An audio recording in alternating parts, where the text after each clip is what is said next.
Selamat pagi dan salam sejahtera bagi semuanya di hari Minggu yang cerah ini. Baiklah, kita kembali untuk bisa saling berbagi pengalaman khususnya tentang vitamin D pada pasca vaksinasi kita dari COVID ini. Seperti kita ketahui, ya tentu kita menaruh besar pada vaksinasi ini, tapi bagaimana tentang suplementasinya, kita bisa meningkatkan efektivitasnya dan sebagainya. Mari kita akan coba sharing dari beberapa slide saya.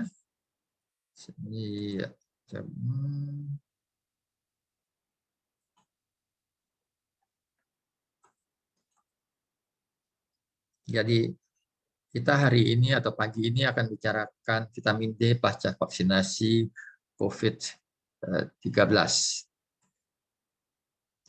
Jadi kalau kita perhatikan maka pertama sebelum saya mulai masuk ke dalam materi, saya mau memberikan disclaimer saya bahwa banyak indikasi atau dosis di sini masih bersifat off label yang tentu perlu kita perhatikan kalau kita berikan ini kepada pasien kita. Ya. Jadi ini penting diketahui.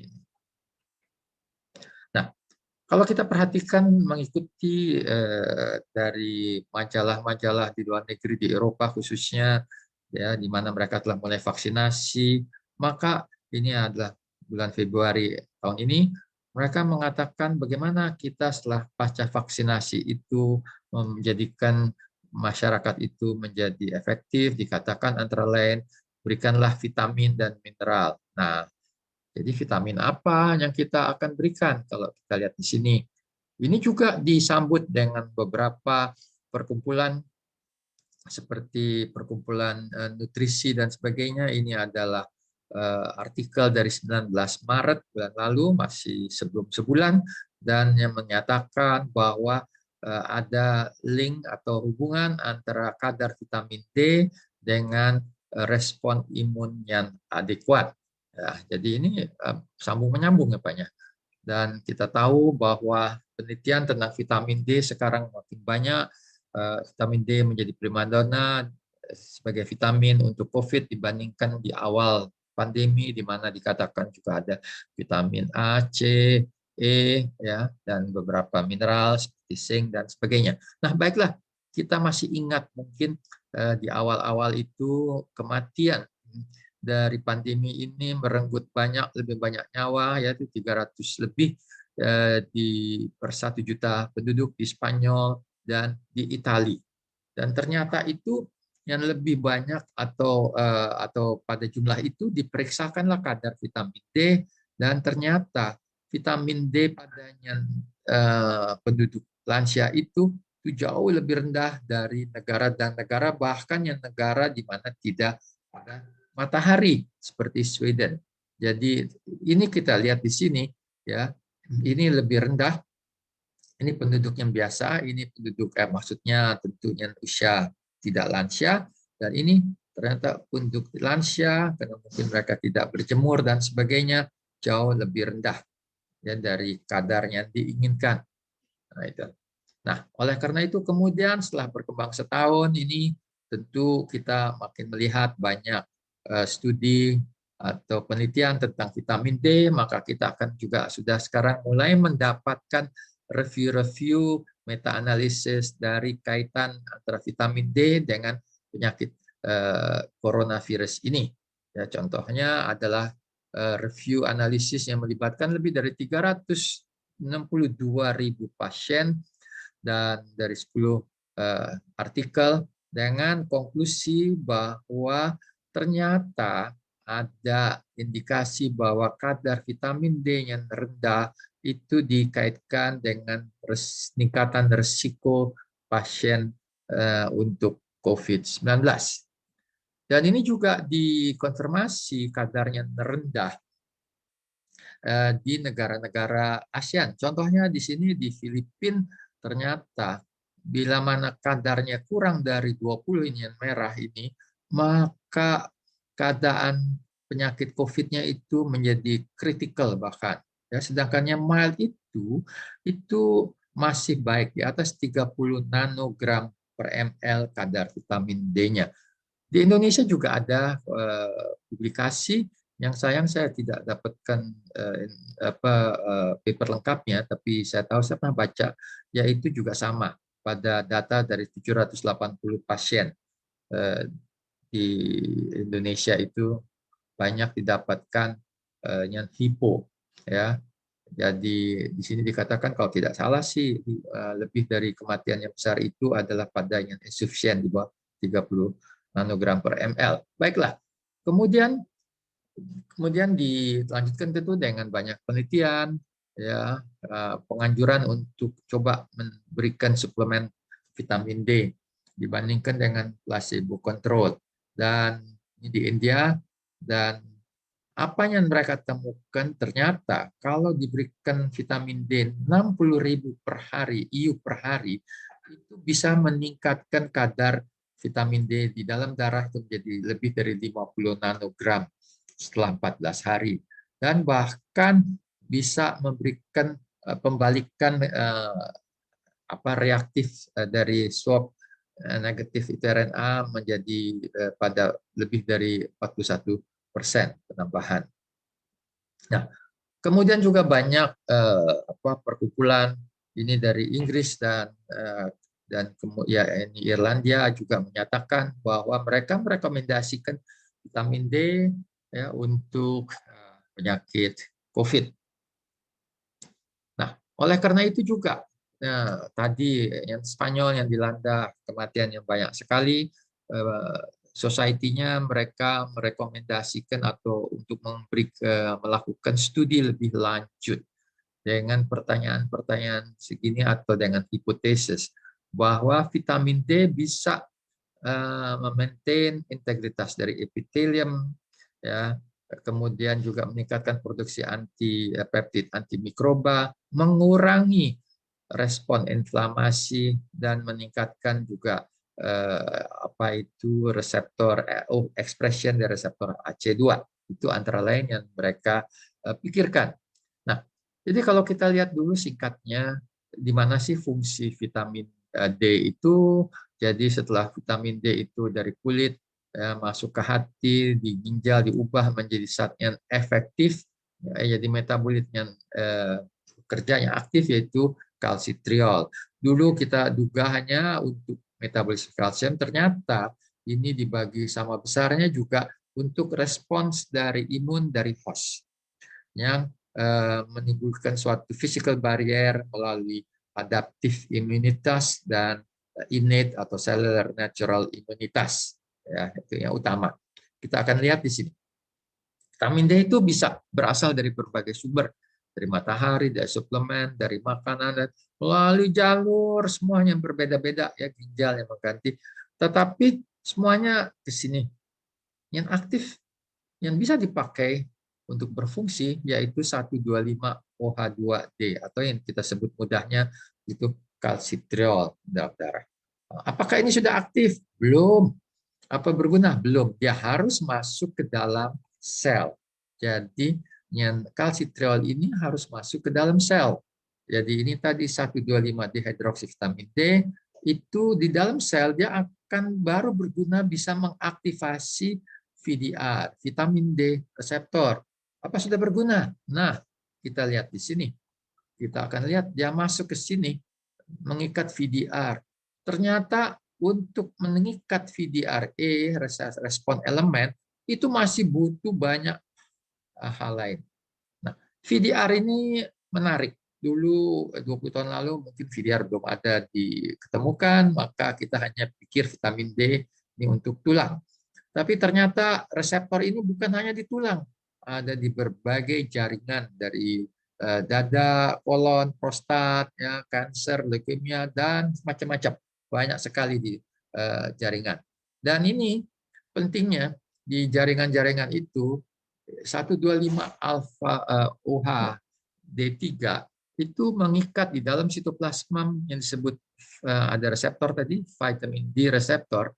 Tapi apa bisa bekerja? Belum. Di nukleus sel barulah dia akan bekerja dengan apa? Untuk masuk ke respon elemen ini harus ada rangkaian lagi, retinoid X receptor. Barulah ini mengikat tiga-tiganya melakukan gene coding region transkripsi untuk segala macam pekerjaan. Ya, itu pekerjaan saya tidak akan sebutkan dulu, nanti pokoknya segala tugas macam. Nah, kembali ke sini. Jadi ini pengetahuan kita yang lama, yaitu bahwa setelah terjadi 25 kalsidividiol ya, di kidney atau di ginjal menjadi kalsitriol, ini yang berguna memang kepada meta hemostasis dari tulang. Tetapi ternyata bukan di ginjal saja, tapi kan tadi dikatakan bahwa ternyata reseptor itu ada di mana-mana, di kolan, prostat, paru-paru juga ya, otak dan sebagainya. Ini yang menghasilkan secara lokal kalsitriol yang berguna untuk memodulasi sistem imun. Nah, apa gunanya? Jadi kita tahu bahwa pada sistem imun ini jadi yang innate, yang natural, pertama tentu yang ini yang istilahnya serba cepat ya, tugas serba cepat itu dia akan langsung mematikan. Tapi ini kan virus, beda dengan bakteri, tentu tidak mati mudah itu. Tapi tugas vitamin D juga berguna di sini, dia akan meningkatkan ekspresi-ekspresi supaya sel-sel ini lebih berguna lah. Tapi selain itu bekerja juga di adaptif. Adaptif kita tahu ada dua sel utama, sel T dan sel B. Dan kalau ada serangan, maka mereka melepaskan apa? Sitokin. Akibatnya kalau sitokin banyak, terjadilah ini atau kita tahu di alveoli misalnya terjadi penumpukan cairan, jadi seolah alveoli itu tenggelam, nggak bisa napas. Ya, ini. Nah, vitamin D secara singkat gunanya adalah mengurangi inflamasi ini. Ya, jadi dengan demikian mencegah terjadinya yang bersangkutan paru-parunya tidak bisa bernafas. Jadi kalau kita perhatikan di sini di paru-paru ya, maka kita akan lihat ada serangan di sel ini yang membuat macam-macam ini sitokin barisannya itu atau yang kita sebut badai cytokine, badai sitokin itu akan banyak sekali ya, dan ini tentu akan mengganggu kalau sampai terjadi. Jadi oleh karena itu kita lihat di sini ya, SARS ini merusak epitelium yang di paru-paru ya, di bronchus dan di alveoli. Hasilnya ini kesebelasan interleukin.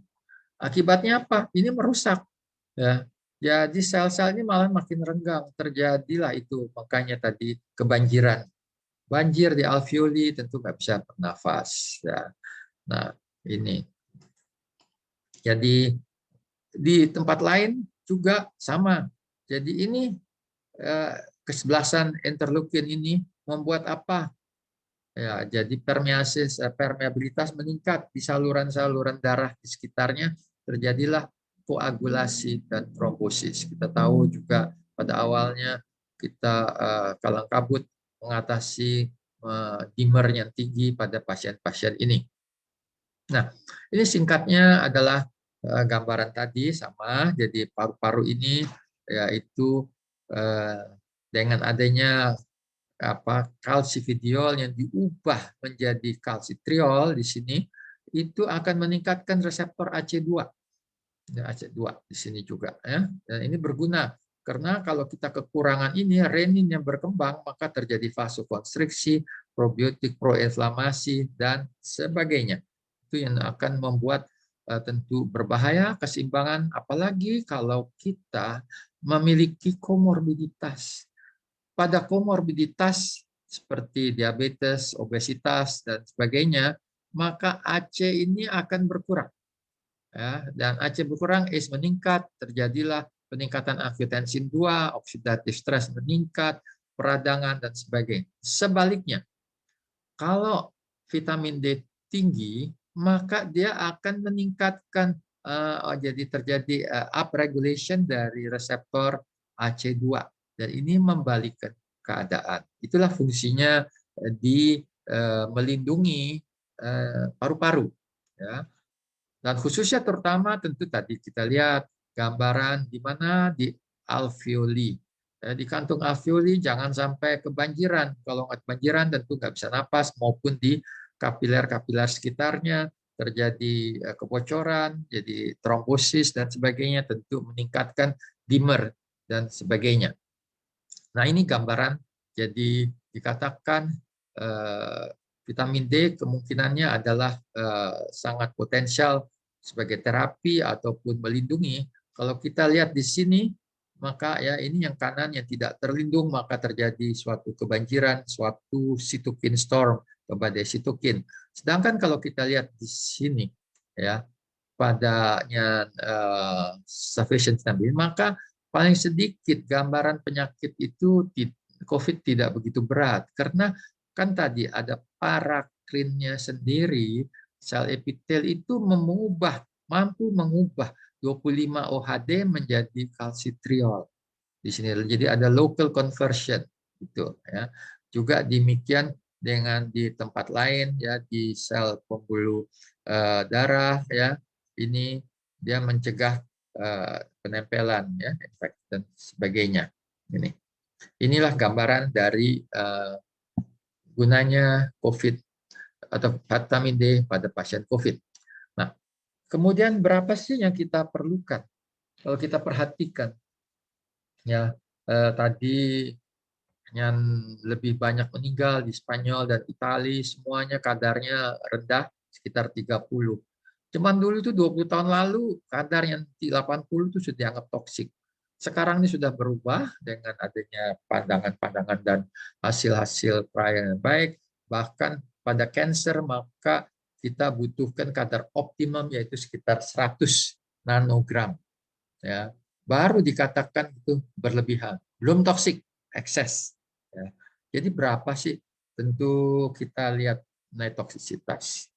Jadi kita ini para peneliti mencari-cari, dan ternyata berdasarkan konsensus sekarang atau hasil beberapa paper menyatakan tidak akan terjadi toksisitas bahwa kalau kita tidak minum lebih dari 30.000 IU per hari.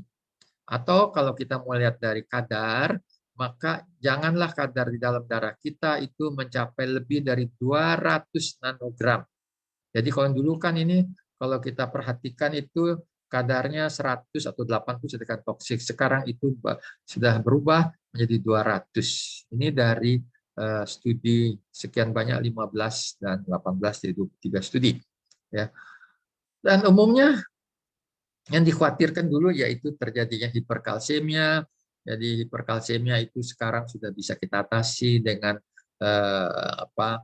kita masukkan lagi kalsium itu ke dalam tulang, yaitu dengan adanya vitamin K2. Nah, sekarang kita akan lihat yaitu pemberian vitamin D apa semudah itu. Jadi ini tidak seperti antibiotik kita berikan hari ini besok sudah ada kenaikan, tidak ya. Kalau kita perhatikan aja pemberian 100 itu dia bahkan mencapai dalam sebulan dia sudah akan turun lagi. Bahkan dalam 23 bulan sudah ke 30. Berikan 300 sekali single dose suntikan, maka dia juga dalam sebulan 3 bulan akan turun. Yang paling baik yang steady adalah kalau kita berikannya teratur tiap hari. Minimal kalau di sini 5.000 atau 10.000, maka kita akan dapatkan dari awal yang cuma 30, bahkan awal di sini 30, itu mencapai dalam sebulan sudah 40 ya dan lebih. Bahkan kalau sudah 3 bulan itu bisa mencapai kadar optimum yaitu sekitar 80 ya, 70 ya, ini 70-an gitu. Jadi itulah pentingnya cara pemberian dari vitamin D ini. Kalau kita perhatikan tentu supaya efektif. Dan ini juga ternyata terbukti dari trial ini bahwa diberikan dosis single dose vitamin D ternyata dibandingkan dengan yang placebo maka dia tidak mengurangi length of stay di rumah sakit. Ini jadi makanya pemberian single dose, high dose ratusan ribu itu tidak begitu bermanfaat kalau menurut paper dari JAMA ini yang bulan Februari dipublikasinya. Nah, jadi berapa jadi kita perlu vitamin D ini? Jadi tentu kalau perhatikan guideline masih rendah ya. Kalau kita hitung dengan guideline, kalau kita ini rendah 10 dengan mulai dengan 10 atau 20, dia 400 tidak cukup untuk maintenance. Dia akan turun. Ya. Dengan 1000 dia akan ya oke naik sedikit, naik 5. Setelah 2 tahun. Jadi setelah 6 bulan masih sedikit sekali. Ya. Kita berikan 4000 per hari, ya, maka itu dalam 6 bulan sudah naik. Ya, ini apa? Ini bagus ya tentu karena kita harus dapatkan kadar nanogram sekitar kalau bisa di atas 50 kan 80 ya itu. Kalau kita berikan 400.000 IU ini jadi channel lain, kita cuma capai maksimum 50 nanogram. Setelah itu kalau kita berikan sekitar 3.000 per hari dia akan cukup stabil untuk maintenance-nya. Ini salah beberapa contoh saja gitu ya. Jadi ini kebetulan saya sendiri juga memeriksakan minum yang 5.000 setelah tersedia di Indonesia resmi dengan izin Badan POM, yaitu yang 5.000 unit. Saya periksakan di lab yang bisa memeriksakan kadar ini di Biomedica. Saya mendapatkan kadar yang lumayan, di atas 45 nanogram per ml setelah saya minum itu kira-kira ya sejak 3 atau 5 bulan lalu. Jadi sesuai dengan apa yang dicapai oleh peneliti sebelumnya. Dan ini kemudian dengan adanya latar belakang paper-paper tersebut, maka saat ini masih banyak sekali trial, tapi saya coba menyinggung satu trial COVID trial yang dilakukan pada high risk pasien-pasien lansia dan sebetulnya akan selesai nanti bulan ini ya, tapi saya belum dapat kabar lebih lanjut. Dan ini diberikan 50.000 dibandingkan 50.000 dan yang sekaligus 400.000 pada pasien-pasien lansia. Hasilnya belum dipublikasi, masih menunggu, tapi ini menunjukkan bahwa tren dunia memanfaatkan vitamin D dosis tinggi. Ini juga dari Shade Study, ya, ini memberikan suplementasi high dose, ini memberikan hasil apa? Peningkatan vitamin D yang tadinya cuma kadarnya 5 nanogram itu menjadi sekitar 42. Ini. Dan kemudian perbaikan dalam mengurangi kadar fibrinogen, jadi mengurangi kemungkinan terjadinya tumor. Nah, kemudian sebelum saya akhiri, ada beberapa yang saya ketemukan di dalam googling, yaitu ini paper yang bulan Maret ini dikatakan bahwa 80% penderita COVID itu defisien dalam vitamin D. Ini meta-analisis. Ya. Jadi kemudian kematian-kematian itu lebih banyak yang terjadi pada mereka yang defisien. Oleh karena itulah ini belum lama, berapa minggu lalu, ini kalau nggak salah di awal April ini atau Maret, saya lupa, bahwa 110 lebih expert COVID dan itu mengatakan menulis surat resmi ke pemerintah di Amerika yang berwenang yang menganjurkan supaya paling sedikit vitamin D itu adalah di atas 30 nanogram per miligram. Karena di Amerika juga kan tadi dikatakan bahwa hasil dari penelitian biasa saja itu sekitar 70-80% penduduk di Amerika itu juga adalah hipo atau defisien. Dan ini kalau kita untuk mengurangi hipo ini dianjurkan protokol untuk memberikan 10.000 IU per hari selama 2-3 minggu dan kemudian dilanjutkan kalau setelah mencapai 30 nanogram itu 22.000 sampai 4.000 seharinya. Jadi apa yang saya bisa anjurkan adalah bahwa banyak sekali studi ini dikaitkan dengan severitas ya dari COVID-19 itu dengan low levels dari vitamin D, dan sekarang juga banyak terdapat jadi ditemukan meta-analisis dengan status dan severitasnya, tapi memang dengan kaitan dengan vitamin D, tapi memang hipotesa ini masih belum konklusif sekali. Dan kemudian juga kita lihat bahwa ternyata high dose single dari vitamin D dalam dosis ratusan ribu itu tidak dapat hasilnya memuaskan dibandingkan kalau kita lihat pemberian sehari-hari dosis tinggi. Jadi oleh karena itulah range dari 5.000 sampai dengan 10.000 menurut kami itu adalah suatu dosis yang cukup baik untuk meningkatkan membooster status imunitas kita di masa pasca pandemi ini. Dan kemudian tentu adalah ini yang terakhir atau pendapat dari banyak pakar, ya ini bulan Januari 2020, dikatakanlah jangan menyebabkan pasien itu meninggal hanya karena kekurangan vitamin D, yaitu bahwa banyak dari kita pada keadaan normal kita perhatikan IBM, tapi kalau kita ingin mendapatkan perfect evidence IBM yang baik level 1, ya tentu sulit sekali, menunggu waktu, menunggu meta-analisis dari berbagai trial.